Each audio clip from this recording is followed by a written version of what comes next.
Madame, Monsieur, bonsoir et merci de votre fidélité à ITV en ce 12 février. Quel message envoie-t-on aux enfants et à la jeunesse en parlant matin, midi et soir de pédérastie?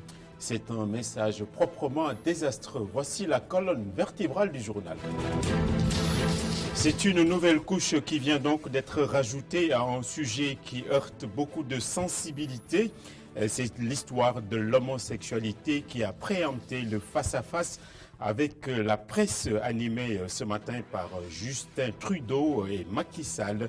Le président sénégalais n'est pas sorti de la seule ligne qui vaille.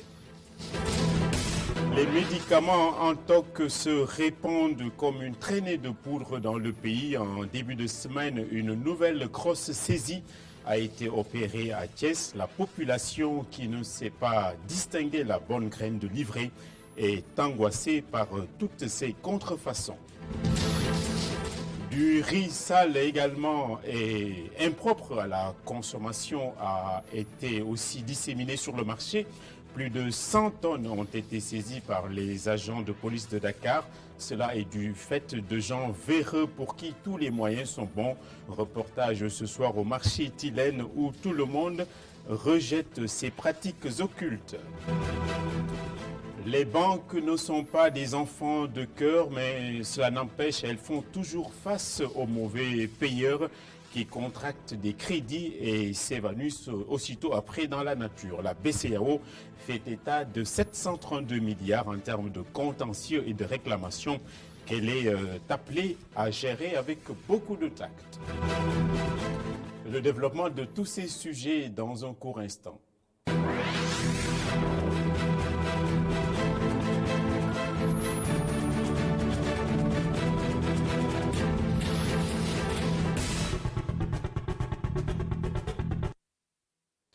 En ouverture donc, la conférence de presse du président de la République sénégalaise et de son hôte, le Premier ministre canadien Justin Trudeau, un sujet grave et qui pose un véritable inconfort philosophique a été mis sur la table. Il s'agit de l'histoire de l'orientation sexuelle et de l'homosexualité. Il n'y aura pas de défilé ni même d'ostentation de ce genre du point de vue du président Macky Sall qu'on va écouter. Je respecte son choix d'être défenseur des droits. Je n'en suis pas moins un. Seulement, les lois de notre pays obéissent à des normes qui sont le condensé de nos valeurs de culture et de civilisation. Donc ces lois, en fait, sont le reflet de cette vision, de notre manière de vivre et d'être. Cela n'a rien à voir avec l'homophobie. Le Sénégal est un pays de droit, c'est clair. C'est un pays qui respecte les droits de l'homme. Mais c'est un pays qui a des lois qui interdisent, en tout cas, ce que le Code a indiqué, c'est en réalité l'exhibition, les relations contre nature du point de vue de la législation. C'est cela qui est mis en œuvre, mais ceux qui ont une orientation sexuelle de leur choix ne sont pas pour autant, ne font pas l'objet d'exclusion. Mais on ne peut pas non plus demander au Sénégal de dire demain on légalise l'homosexualité et demain c'est les gays parades, etc. Ça, c'est pas possible parce que notre société ne l'accepte pas. Mais la société, elle va évoluer, ça prendra le temps que ça prendra. Je crois que même dans les pays du Nord, ce débat n'est pas totalement épuisé. Donc on ne peut pas avoir une vision globale du monde où tous les pays pensent la même chose et font la même chose. Ce n'est pas possible. Ça, ce n'est pas une vision du monde. Mais il est bon que les gens échangent, sensibilisent. Les sociétés évolueront à leur rythme. Et comme je le rappelle souvent, chaque pays a son propre métabolisme. Et il travaille selon son système interne. Donc c'est ça le problème au Sénégal. Donc nous sommes à l'aise avec nos lois sur ce plan. Et nous allons poursuivre, n'est-ce pas, cette politique. En tout cas, pour l'instant, c'est ça qui est en vigueur au Sénégal. Ailleurs, les gens tordus font feu de tout bois. Le groupement polyvalent de recherche et de répression de la fraude a mis la main sur de faux médicaments estimés à 100 millions de nos francs. Et cela s'est passé à Thiès. C'est une filière en pleine expansion dans le pays et qui constitue un poison mortel pour la population qui en est de plus en plus exposée. Voici le sujet réalisé par Omar Khan et Bachir Sow. Si la douane sénégalaise fait d'énormes efforts pour que le marché sénégalais ne soit pas inondé de faux médicaments, certains malfaiteurs arrivent quand même à passer à travers les mailles du filet. Les faux médicaments sont bien présents sur le marché. C'est une seule fois que j'ai acheté des médicaments dans la rue. J'ai vu que la date de péremption était dépassée et j'ai eu à les jeter. Il peut arriver effectivement que certains patients viennent nous amener des produits et nous disent voilà ce que j'ai pris, j'ai pas eu d'efficacité. Et quand on leur demande où est-ce qu'ils se sont procurés ces produits, très souvent c'est des produits qu'ils ont achetés au marché ou qu'ils ont achetés dans des circuits qui sont tout à fait pas légaux, des circuits qui sont illégaux. Donc que les populations viennent en officine pour se procurer leurs médicaments. Alors, un petit quiz pour commencer. Comment distinguer un vrai médicament d'un faux? Un bon médicament d'un faux? Oui, je sais faire la distinction. Je regarde juste la date d'expiration. Actuellement, ça sera très difficile. Ça sera très difficile parce que les contrefaçons sont identiques, sont remarquables. Et pour les identifier à mon niveau, non, parce que peut-être c'est les experts en matière. Un expert, en voilà une. Et c'est elle-même qui nous fait savoir que pour eux aussi, c'est très difficile de distinguer le vrai du faux. Pour reconnaître le vrai médicament du faux, je ne pense pas que le Sénégalais lambda puisse le reconnaître parce que d'ailleurs même le pharmacien sur certains produits ne pourra pas faire la différence. Donc pour faire la différence, on ne pourra la faire que lorsqu'on verra l'inefficacité du produit et en ce moment-là, beaucoup de dégâts seront déjà faits. Toujours est-il que pour les Sénégalais, les médicaments des pharmacies rassurent plus que ceux de la rue et c'est parce que ces médicaments suivent un circuit bien contrôlé avant d'atterrir dans les rayons. Vers les pharmacies, le médicament suit un circuit qui est sécurisé. Pour tout médicament, il y a une autorisation de mise sur le marché. Avant que le médicament aille chez le gauchiste, il faut d'abord passer par le ministère de la Santé. Là, vous aurez une autorisation de mise sur le marché. Donc, eux aussi, ils vérifient l'authenticité du médicament. Vous voyez, donc il y a le ministère de la Santé, il y a le grossiste, il y a le pharmacien. Tout ça, c'est vérifié. Donc franchement, moi, je ne pense pas qu'ils puissent avoir de faux médicaments au niveau des officines. Acheter ces médicaments dans une pharmacie, voilà sans doute le meilleur moyen d'éviter les faux médicaments qui peuvent s'avérer nocifs, voire mortels. En deux mots, on va vous signaler que la brigade mobile des douanes de Kédougou, on va voir les images, a opéré ce mercredi à 2 heures du matin une saisie de plus de 1,4 kg d'or brut d'une valeur de 33 200 000 francs. La saisie est effectuée sur un bus immatriculé au Mali et qui était en partance pour Bamako via le corridor sud. 3 personnes ont été arrêtés, dont un Malien, un Sénégalais et un Burkinabé. Toujours en bref, on signale également ce soir de nouvelles échauffourées après l'inhumation du jeune conducteur de mototaxi à Fatick. L'autopsie qui a été réalisée pour élucider les circonstances de son décès a conclu qu'il s'agit d'une mort naturelle. Le reportage du jour au marché Tilène à Dakar où les commerçants se sont exprimés sur ces pratiques cupides qui portent certaines gens à écouler des produits impropres à la consommation. C'est un reportage réalisé sur place par Mam Abdoukeï Kassé et Moussa Fall. Médina, rue 25, angle 20, marché Tilène. Les magasins de riz sont tous ouverts, de même que les boutiques. L'affluence est à son paroxysme. Ce monsieur vend plusieurs denrées, dont du riz, du blé, du maïs. Il évolue ici depuis plusieurs années. Il connaît certains des grossistes arrêtés par la police de Rebeuss pour vente de riz impropre à la consommation. Un fait qu'il déplore vigoureusement. Je connais certains d'entre eux, mais commercialiser du riz impropre à la consommation est anormal. Cela salit la réputation des autres commerçants. En plus, les gens qui le font trompent le peuple. Cette dame est l'une de ses clientes. Elle nous fait comprendre qu'elle est de nature vigilante, mais elle l'est encore plus depuis l'éclosion de ce scandale. Tout le monde voudrait acheter des denrées saines et de bonne qualité, lesquelles ne menacent pas la santé. Mais acheter des denrées en deçà de leurs prix normaux, c'est louche et je ne vais pas tomber dans ce piège. Cette mère de famille dit avoir eu peur quand elle a eu écho de ces saisies de riz impropre dans ce marché. J'ai vraiment eu peur quand j'ai entendu cette information parce que c'est une sérieuse menace pour la santé des gens qui le consomment. Faisons attention quand nous achetons des denrées car la santé est fragile. Les commerçants arrêtés par le commissariat central de Rebeuss des suites de la saisie importante de plusieurs tonnes de riz périmées depuis 2016 à la rue Félix Eboué, angle Tolbiac, commercialisé le sac entre 6 000 et 10 000 francs. Près de 2 semaines plus tard, aucun impact n'est noté ici au marché Tilène. On prend maintenant le pouls de la banlieue dakaroise avec Promoville qui est en train de s'activer à Yeumbeul Nord et Keur Massar par le truchement de travaux de voirie et de construction qui avancent bien à la grande satisfaction du ministre chargé du développement communautaire, Mansour Faye, qui n'a pas occulté les lenteurs à passer en revue donc les projets qui sont en cours là-bas. C'est un reportage de Mamadou Lamine Fati.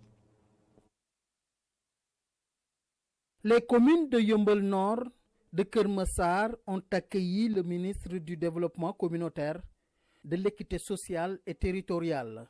Mansour Faye effectuait une visite de chantier de Promoville. 11 km de voirie assainie, terminée et livrée donc aux populations pour une utilisation optimale.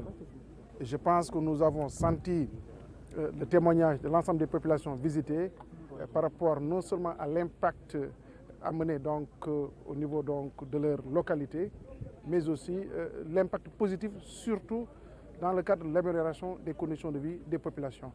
Cela veut dire que Promoville donc, a eu à faire énormément de choses, non seulement au niveau donc, de Dakar, mais aussi à l'intérieur du pays.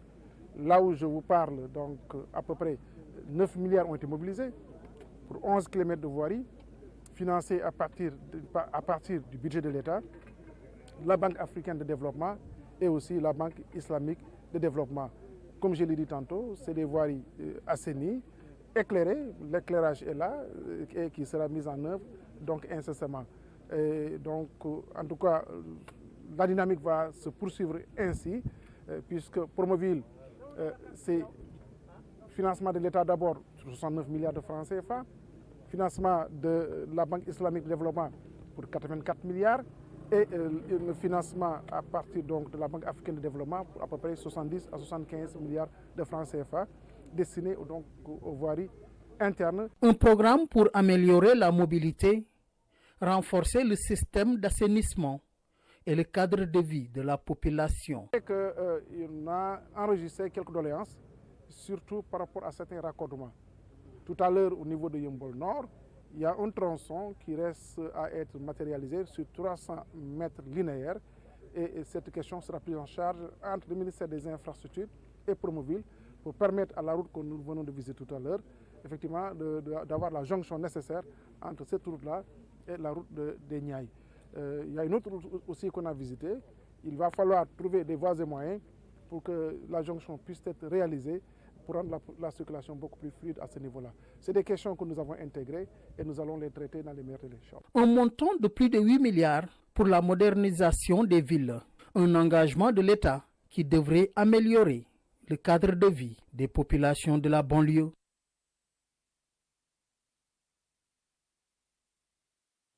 Et comme tous les 3 mois, la Banque centrale, la BCEAO, donc, a rencontré les directeurs de banques et d'établissements financiers, le point de la situation du système bancaire a été passé en revue, notamment le taux de bancarisation qui est encore faible, ainsi que les relations complexes avec la clientèle. C'est un reportage de Moustapha Gabar Diop et Mafalfal. Selon la Banque centrale, le taux de croissance pour l'année 2019 devrait se situer à 6%. Pour 2020, il est projeté à 6,8%. Un taux très avantageux sur le long terme.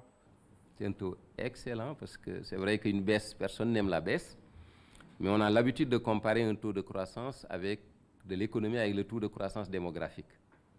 Et aujourd'hui, nous sommes largement au-dessus. Donc, la croissance par tête, le revenu moyen par tête au Sénégal augmente.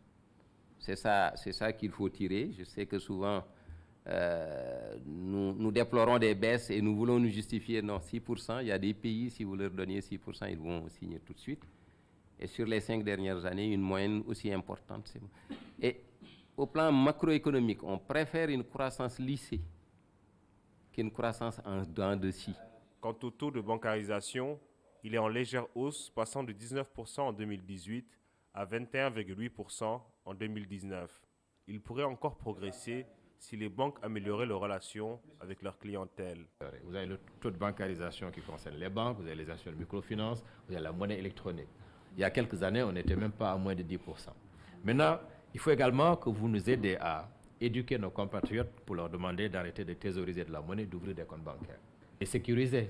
À la limite, nous, ce qu'on demande de faire, c'est d'améliorer les conditions d'ouverture de compte. L'objectif, c'est également d'amener les populations à être bancarisées, à échanger et à limiter l'usage à la monnaie physique, puisqu'elle coûte de l'argent et elle est difficile à garder. Je pense que l'engagement que l'APB peut prendre, c'est vraiment de voir comment améliorer la communication.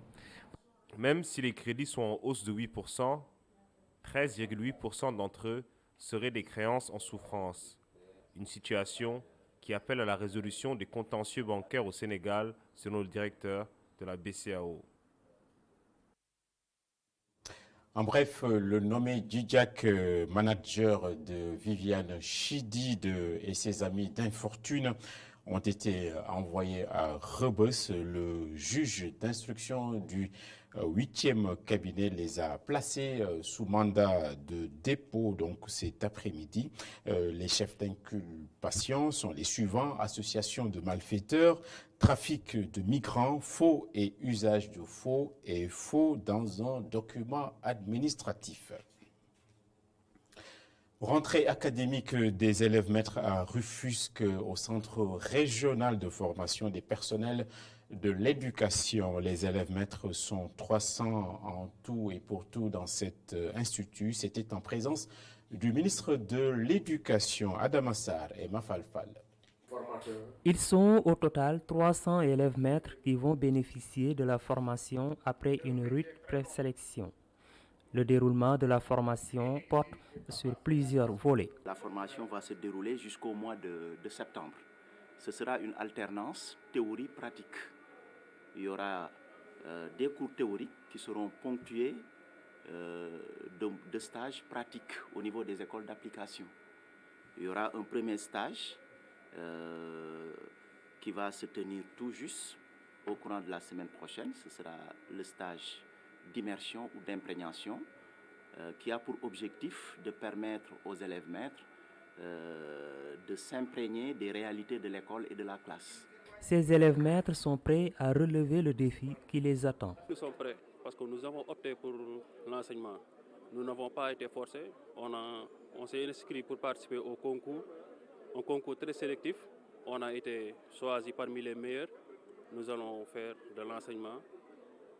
Nous aimons ce que nous faisons et nous adorons aussi ce métier. Venu présider cet événement, Mamadou Talla, le ministre de l'Éducation nationale, annonce d'autres recrutements d'enseignants pour combler le gap. Nous sommes en train de revoir et nous sommes très heureux d'ailleurs le fait que chaque année nous avons une demande encore importante en termes d'enseignants. Ça veut dire qu'il y a un attrait vers l'école sénégalaise, que ce soit en français et également au niveau des Dara.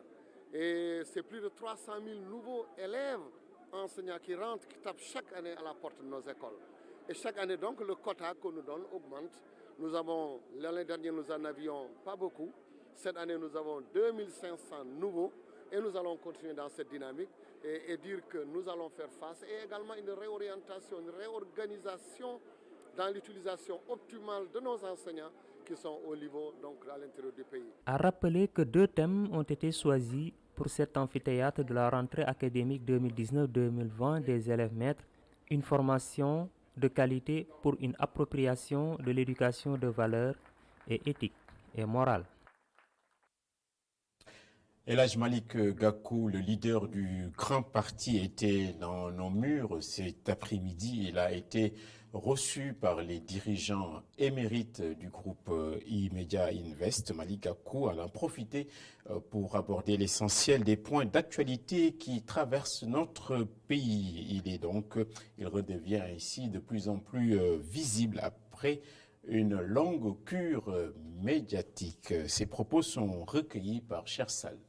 L'insécurité accompagnée par une forme de violence extrême qui secoue notre société, la société sénégalaise. C'est la raison pour laquelle, d'ailleurs, quand j'étais à Sandiara, j'ai lancé une déclaration pour dire qu'au-delà des considérations politiques, les hommes politiques, la société civile, les forces vives de la nation doivent trouver un consensus pour qu'ensemble nous puissions éradiquer définitivement le fléau de la violence et des extrémismes dans notre société. Bon, c'est une idée qui est glanée par-ci par-là, mais ce qui demeure constant, il faut avancer dans la perspective de renforcer la décentralisation. Et l'un des piliers de la décentralisation, c'est le droit de vote pour les élus locaux. Et je pense que le Sénégal est avancé à ce niveau-là et que si jamais on voudrait quand même aller dans la direction de mettre un frein aux avancées démocratiques dans notre pays, cela poserait un problème. Mais comme c'est une idée qu'on n'a jamais vue en termes de projet, bien évidemment, il sera difficile de se prononcer. Le jour où, de manière effective, on verra ce projet ou sa tentative d'être mise en œuvre, on se prononcera de manière vigoureuse par rapport à toute forme d'aliénation des libertés et de la démocratie au Sénégal. Dans le cadre de l'apaisement du champ politique, l'opposition a toujours demandé une amnistie générale, surtout d'ailleurs l'amnistie pour le maire Khalifa Ababacar Sall et le ministre d'État Karim Wade. Bien évidemment, c'est un postulat de l'opposition. Le Front national de résistance l'a toujours défendu. Et je crois que, comme vous le savez, dans le cadre du dialogue, le Front aussi a défendu cette position et c'est une position qui est invariable.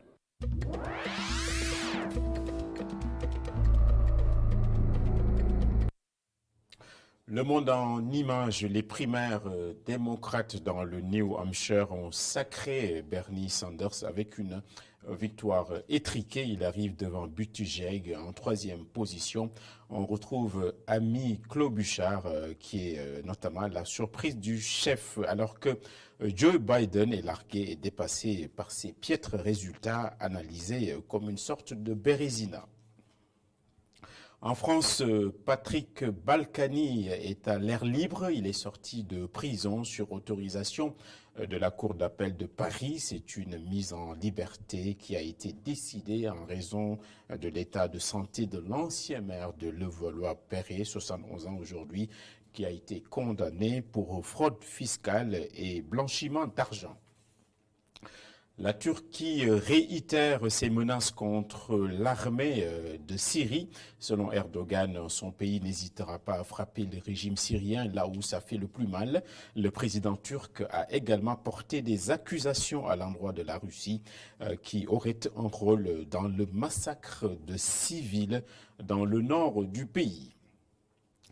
Enfin, la fibre écologique du pape François qui a dénoncé aujourd'hui la mise à mort de l'Amazonie dans un réquisitoire donc contre les entreprises qui détruisent ce territoire considéré comme le poumon de la planète. Il parle notamment d'injustice et de crimes en la matière.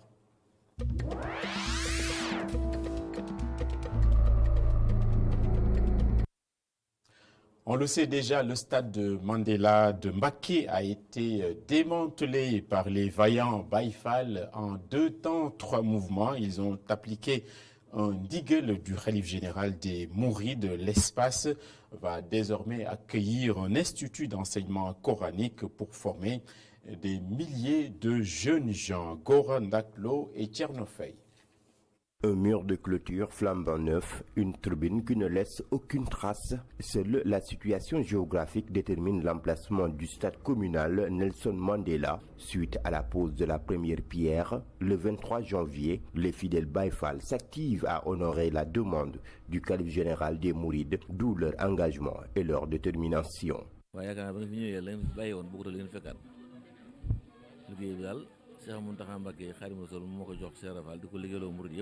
Vous avez constaté qu'il y a des avancées. Je rappelle que ces travaux entamés par les Baye Fall sur instruction du calife général des Mourides restent notre unique priorité, raison pour laquelle toute la famille de Cheikh Ibra est là. Je peux dire que nous pouvions achever le chantier en une seule journée, mais nous suivons les normes de construction.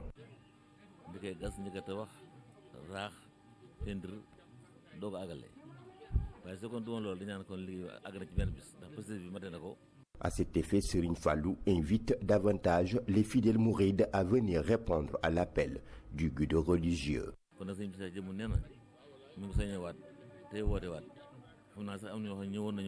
Le khalife de Cheikh Ibra Fall sollicite la présence des disciples car l'union fait la force et tout le monde connaît l'engagement et la détermination des Baye Fall.